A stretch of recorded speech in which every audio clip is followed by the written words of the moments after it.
Good morning. আজকে সকালে বৃষ্টি হয়েছিল আর বৃষ্টির পর দেখো সুন্দর একটা রোদ উঠেছে, কি সুন্দর লাগছে না? আর আজকে আমি একটু দিয়েছিলাম আলপনা। আর আজকে আমি বিকালে বা সন্ধ্যার টাইমে চলে গেছিলাম হালিশহর। হালিশহর একটা সুন্দর ক্যাফে আছে, ক্যাফেটার নাম সহজপাঠ।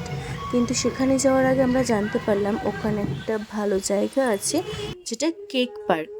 খুব সুন্দর দেখতে জায়গাটা, ফটোশ্যুটের জন্য খুবই ভালো।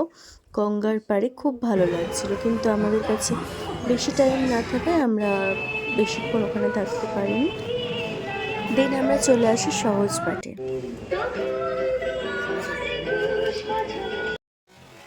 আর এই হচ্ছে আমাদের বার্থডে গার্ল, যার 20th অক্টোবর বার্থডে ছিল। আর আমরা সেটা বিলেটেড হ্যাপি বার্থডে সেলিব্রেট করতেই এখানে এসেছি।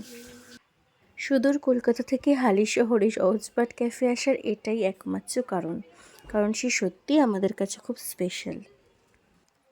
তবে জানো তো, আমরা যতটা ভেবেছিলাম আনন্দ করব তার থেকে অনেক অনেক অনেক বেশি আনন্দ করেছি। আর তোমরা বুঝতে পারছো এটা খুব সুন্দর। আর এখানে যেটা আমি না বললেও তোমরা বুঝতে পারছো, এখানে অ্যাম্বিয়েন্সটা এতটাই সুন্দর যে এখানে হাতে টাইম নিয়ে না আসলে খুবই problem. Happy birthday to you, happy birthday to you, happy birthday to you Salu, happy birthday to you, happy birthday to you, happy birthday to you.